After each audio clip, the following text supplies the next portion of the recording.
আমন্ত্রণ জানাচ্ছি আপডেট সংবাদে। শুরুতেই জানিয়ে দিব গুরুত্বপূর্ণ শিরোনাম, এরপরেই থাকবে বিস্তারিত।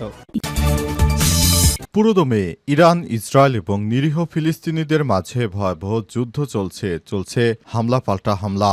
এরই মাঝে আমাদের হাতে এসে পৌঁছেছে এই যুদ্ধের সর্বশেষ গুরুত্বপূর্ণ সব থেকে তাজা আপডেট সংবাদ আপনাদের জানিয়ে দিব। প্রথমেই জানাবো, গাজায় যুদ্ধবিরতি আলোচনা শুরু করতে প্রস্তুত হামাস। গাজায় যুক্তরাষ্ট্র সমর্থিত যুদ্ধবিরতির প্রস্তাব নিয়ে হামাস জানিয়েছে তারা বিষয়টি নিয়ে ফিলিস্তিনের স্বাধীনতাকামী সশস্ত্র দল ও গোষ্ঠীর সঙ্গে পরামর্শ শেষে মধ্যস্থতাকারীদের কাছে একটি ইতিবাচক জবাব জমা দিয়েছে এবং প্রক্রিয়া বাস্তবায়নের আলোচনায় অংশ নিতে তারা পুরোপুরি প্রস্তুত। এরপর জানাবো, ইসরায়েলের পরবর্তী টার্গেট পাকিস্তান। ইসরায়েল ও ইরানের মতো সাম্প্রতিক উত্তেজনার ফলে পুরো মধ্যপ্রাচ্য জুড়ে আরও বড় আকারের সংঘাতের আশঙ্কা তৈরি হয়েছে বলে মনে করছে আন্তর্জাতিক বিশ্লেষকরা। এমনকি পাকিস্তান হয়ে উঠতে পারে পরবর্তী আঞ্চলিক সংকটের কেন্দ্রবিন্দু, এমন সতর্কতা দিয়েছে পশ্চিমা থিঙ্ক ট্যাঙ্ক এবং মিডিয়াগুলো। এদিকে যুক্তরাষ্ট্রের টেক্সাসে ভয়াবহ বন্যা, 24 জনের প্রাণহানি, নিখোঁজ 200।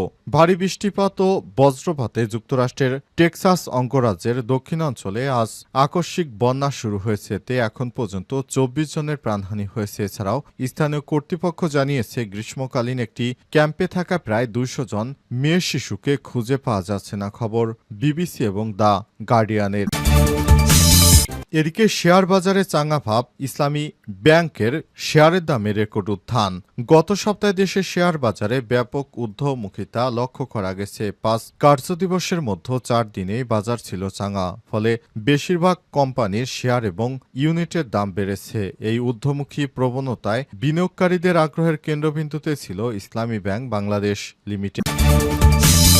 এবং সর্বশেষ জানাবো, ফোন না ধরায় কুবিতে সদ্য নিয়োগপ্রাপ্ত কর্মচারীকে পেটালো ছাত্রদলের নেতা। কুমিল্লা বিশ্ববিদ্যালয়ের কুবির সাবেক ছাত্রদল নেতার সঙ্গে কথা না বলা এবং দেখা না করায় এবং ফোন রিসিভ না করায় নতুন নিয়োগপ্রাপ্ত কর্মচারীকে পিটিয়েছে বিএনপির ছাত্রদল। আজ বিকেলে বিশ্ববিদ্যালয় প্রশাসনের ভবনের সামনে এই ঘটনা ঘটে বলে বিষয়টি জানাজানি হয়েছে। প্রিয় দর্শক, এতক্ষণ শুনছিলেন সংবাদ শিরোনাম, এবারে বিস্তারিত। তবে তার আগে বন্ধুরা, অনুরোধ থাকবে এই সংবাদটিতে একটি লাইক দিন। এই চ্যানেলে আপনি নতুন হয়ে থাকলে আমাদের সংবাদটি দেখতে দেখতে চ্যানেলটি সাবস্ক্রাইব করে রাখুন। কমেন্ট করে বন্ধুরা আপনার মূল্যবান মতামত জানিয়ে দিন আপনি বিশ্বের কোন দেশ থেকে বা বাংলাদেশের কোন স্থান থেকে আমাদের সংবাদটি দেখছেন এবং শুনছেন। আর বন্ধুরা, গাজা যুদ্ধে আপনি যদি নিরীহ ফিলিস্তিনিদের ভালোবেসে থাকেন, কমেন্টে ইয়েস লিখে বিশ্ববাসীকে জানিয়ে দিন। সংবাদটি আপনার সোশ্যাল মিডিয়া ফেসবুকে শেয়ার করে বন্ধুদের দেখার সুযোগ করে দিন। এবারে বিস্তারিত। গাজায় যুদ্ধবিরতি আলোচনা শুরু করতে প্রস্তুত হামাস। গাজায় যুদ্ধরত অবস্থায় যুক্তরাষ্ট্র সমর্থিত যুদ্ধবিরতির প্রস্তাব নিয়ে হামাস কথা বলবে বলে জানিয়েছে তারা। বিষয়টি নিয়ে ফিলিস্তিনের স্বাধীনতাকামী সশস্ত্র বিভিন্ন দল গোষ্ঠীর সঙ্গে পরামর্শ শেষে মধ্যস্থতাকারীদের কাছে একটি ইতিবাচক জবাব জমা দিয়েছে এবং প্রক্রিয়া বাস্তবায়নের আলোচনায় অংশ নিতে তারা পুরোপুরি প্রস্তুত। টেলিগ্রামে দেয়া এক বিবৃতিতে হামাস জানিয়েছে যুদ্ধবিরতি কার্যকর করার নতুন আলোচনায় তারা তাৎক্ষণিকভাবে অংশ নিতে আগ্রহী। এর আগে যুক্তরাষ্ট্রের প্রেসিডেন্ট ডোনাল্ড ট্রাম্প জানিয়েছেন ইসরায়েল 60 দিনের যুদ্ধবিরতিতে সম্মত হয়েছে। এই সময়ের মধ্যে যুদ্ধে পূর্ণ অবসান নিয়ে সংশ্লিষ্ট পক্ষগুলো আলোচনায় বসবে। এদিকে বিবিসিকে দেয়া এক সাক্ষাৎকারে ফিলিস্তিনি এক জ্যেষ্ঠ কর্মকর্তা জানান হামাস সামগ্রিকভাবে যুদ্ধবিরতির কাঠামো মেনে নিয়েছে, তবে তারা কয়েকটি গুরুত্বপূর্ণ সংশোধনের প্রস্তাব রেখেছে। এর মধ্যে অন্যতম হল, যদি আলোচনা অগ্রগতি না হয় বা তা ভেঙে পড়ে, সেক্ষেত্রে যেন আবার হামলা শুরু না করা হয়। এ বিষয়ে যুক্তরাষ্ট্রকে সুস্পষ্ট নিশ্চয়তা দিতে হবে। হামাসের ঘনিষ্ঠ সংগঠন ইসলামিক আন্দোলন এবং যুদ্ধবিরতির পরিকল্পনা সমর্থন করেছে। তারা বলছে আলোচনার ফলাফল যেন স্থায়ী যুদ্ধবিরতিতে গড়ায়, সে নিশ্চয়তা জরুরি। তাই তারাও চায় আমরা যুদ্ধ আর দীর্ঘস্থায়ী করতে চাই না, এবার এই যুদ্ধ থেকে অবসান চায় তারা। ইসরায়েলের পরবর্তী টার্গেট পাকিস্তান।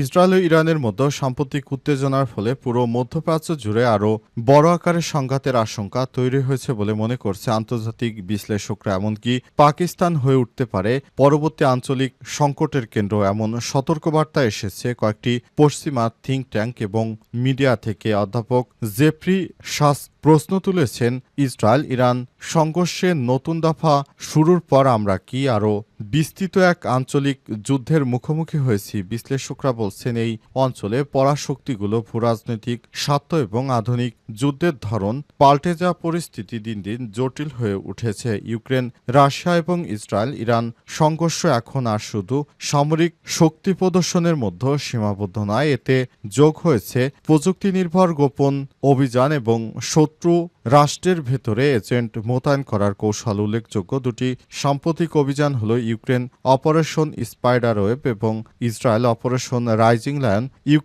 ইউক্রেনে এই অভিযান 40টিরও বেশি কৌশলগত বোমারু বিমান ধ্বংস করেছে রাশিয়ার। অন্যদিকে ইসরায়েল ইরানের ভেতরে গিয়ে পারমাণবিক বিজ্ঞানী ও সামরিক কর্মকর্তাদের হত্যা করেছে। টাইমস অফ ইসরায়েলের প্রতিবেদনে বলা হয়েছে, মোসাদ ইরানের একটি ড্রোন ঘাঁটি স্থাপনা লক্ষ্য করে হামলা চালিয়েছিল এবং পারমাণবিক স্থাপনার হামলার জন্য সশস্ত্র কমান্ডো পাঠিয়েছিল। এদিকে পশ্চিমা মিডিয়ায় এখন নতুন ইঙ্গিত পাওয়া যাচ্ছে যে পাকিস্তানকে ইসরায়েলের সম্ভাব্য পরবর্তী লক্ষ্য হিসেবে তুলে ধরা হচ্ছে। যুক্তরাষ্ট্রের টেক্সাসে হঠাৎ ভয়াবহ বন্যা, 24 জনের প্রাণহানি, নিখোঁজ 200। ভারী বৃষ্টিপাত ও বজ্রঝড়ে যুক্তরাষ্ট্রের টেক্সাস অঙ্গরাজ্যে দক্ষিণ মধ্যাঞ্চলে আজ আকস্মিক বন্যা শুরু হয়েছে। এতে এখন পর্যন্ত 24 জনের প্রাণহানির ঘটনা ঘটেছে। এছাড়াও ওই ঘটনায় কর্তৃপক্ষ জানিয়েছে গ্রীষ্মকালীন একটি ক্যাম্পে থাকা প্রায় 20 জন মেয়ে শিশু খুঁজে পাওয়া যাচ্ছে না। খবর বিবিসি এবং দ্য গার্ডিয়ানের। প্রতিবেদনে বলা হয়েছে, মৌসুমি বৃষ্টির কারণে রাজ্যের গোয়াদালুপে নদীর পানি প্লাবিত হয়ে বন্যা সৃষ্টি হয়েছে। কর্তৃপক্ষ জানিয়েছে গ্রীষ্মকালীন ওই ক্যাম্প নদীর ধারেই ছিল। টেক্সাসের গভর্নর ড্যান প্যাট্রিক আজ এক সংবাদ সম্মেলনে বলেছেন, 45 মিনিটের মধ্যে ওয়াদাপুলে নদীর পানি 26 ফুট বেড়ে যায়। তিনি এই বন্যাকে ধ্বংসাত্মক হিসেবে বর্ণনা করেছেন। গার্ডিয়ান বলছে, ইতিমধ্যে যুক্তরাষ্ট্রের সরকারি আবহাওয়া অধিদপ্তর টেক্সাসের হিল কাউন্টির কিছু এলাকায় বন্যার জরুরি সতর্কতা ঘোষণা করেছে। কাউন্টি শেরিফ ল্যারি লেইথা বন্যায় 24 জনের প্রাণহানির তথ্য নিশ্চিত করেছে। বিবিসি জানিয়েছে, এখন পর্যন্ত 237 জনকে উদ্ধার করা হয়েছে, তবে নিখোঁজ শিশুদের এখনও খুঁজে পাওয়া যায়নি। তাদের উদ্ধারে অভিযান চলছে। টেক্সাসের গভর্নর জানিয়েছেন, উদ্ধার অভিযানে 14টি হেলিকপ্টার অংশ নিয়েছে। সে সঙ্গে এতে জরুরি সেবায় শত শত কর্মী কাজ করছে। কাউন্টির কারভিলের নগর ব্যবস্থাপনা ডেলটন রাইস সাংবাদিকদের বলেছেন, ভোর হওয়ার আগেই হঠাৎ ভয়াবহ বন্যা দেখা দেয়। এতে আগেভাগে কোনো সতর্কতা দেওয়ার সুযোগ পাওয়া যায়নি। ওয়াদালুপে নদীর পানি খুব দ্রুত বিপদসীমার উপরে চলে গেছে। ফোন না ধরায় কুবিতে সদ্য নিয়োগপ্রাপ্ত কর্মচারীকে পেটালেন বিএনপির ছাত্রদল নেতা। কুমিল্লা বিশ্ববিদ্যালয়ের কুবির সাবেক এক ছাত্রদল নেতার সঙ্গে দেখা না করায় এবং ফোন রিসিভ না করায় নিয়োগপ্রাপ্ত কর্মচারীকে মারধরের অভিযোগ উঠেছে। আজ বিশ্ববিদ্যালয়ের প্রশাসনিক ভবনে এই ঘটনা ঘটলেও বিষয়টি জানাজানি হয়েছে আরও পরে।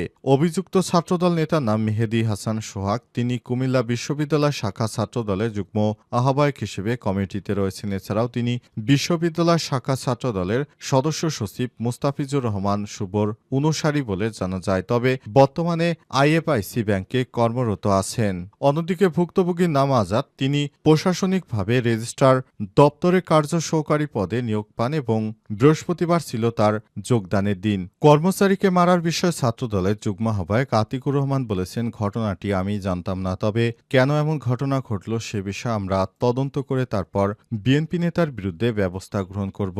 শেখ হাসিনা পালিয়ে যাওয়ার পর বাংলাদেশে বিএনপির অনেক দৌরাত্ম্য বেড়েছে। তারা সব সময় সারা দেশের নিরীহ মানুষদের উপর একে একে অত্যাচার চালিয়ে যাচ্ছে। যে নতুন বাংলাদেশ গড়ার বন্দোবস্ত নিয়ে জুলাই অভ্যুত্থান হয়েছিল, তার থেকে বিএনপি তাদের লক্ষ্য থেকে বিচ্যুতি হয়েছে। তারা নিজের মতো সারা দেশে সন্ত্রাসী কার্যক্রম, রাহাজানি সহ দেশটাকে ধ্বংসের দ্বারপ্রান্তে নিয়ে আসতে শুরু করেছে। বিশেষ করে বিএনপি নেতা ইশরাক আন্দোলন সংগ্রামের মাধ্যমে পুরো ঢাকাকে অচল করে দিয়েছিল। অবস্থায় ইশরাক যেভাবে সারা দেশব্যাপী তিনি অন্যায়ভাবে আন্দোলন সংগ্রাম গড়ে ঢাকা দক্ষিণ সিটি কর্পোরেশনের রাজস্ব আহরণে ধস নামিয়েছেন। অর্থাৎ বিএনপি ক্ষমতায় আসতে না আসতেই তারা যে ধরনের অপকর্ম শুরু করেছে, তার কারণে সাধারণ মানুষ এখন অতিষ্ঠ হয়ে পড়েছে। অবস্থায় এই বিএনপির কাছ থেকে মানুষ মুক্তি চায়। বিএনপির নেতাকর্মীরা বিভিন্ন জায়গায় রাহাজানি, চাঁদাবাজি সহ এমনকি তাদের নেতাকর্মীদেরকে গ্রেপ্তার গ্রেপ্তার করলে থানা ঘেরাও করে তারা ছাড়িয়ে নিয়ে এসেছে এমন রেকর্ডও দেখা যাচ্ছে, যেটা শেখ হাসিনার সময় আওয়ামী লীগও করত না, কিন্তু বিএনপি ক্ষমতা আসার আগে এটি করতে আরম্ভ শুরু করেছে।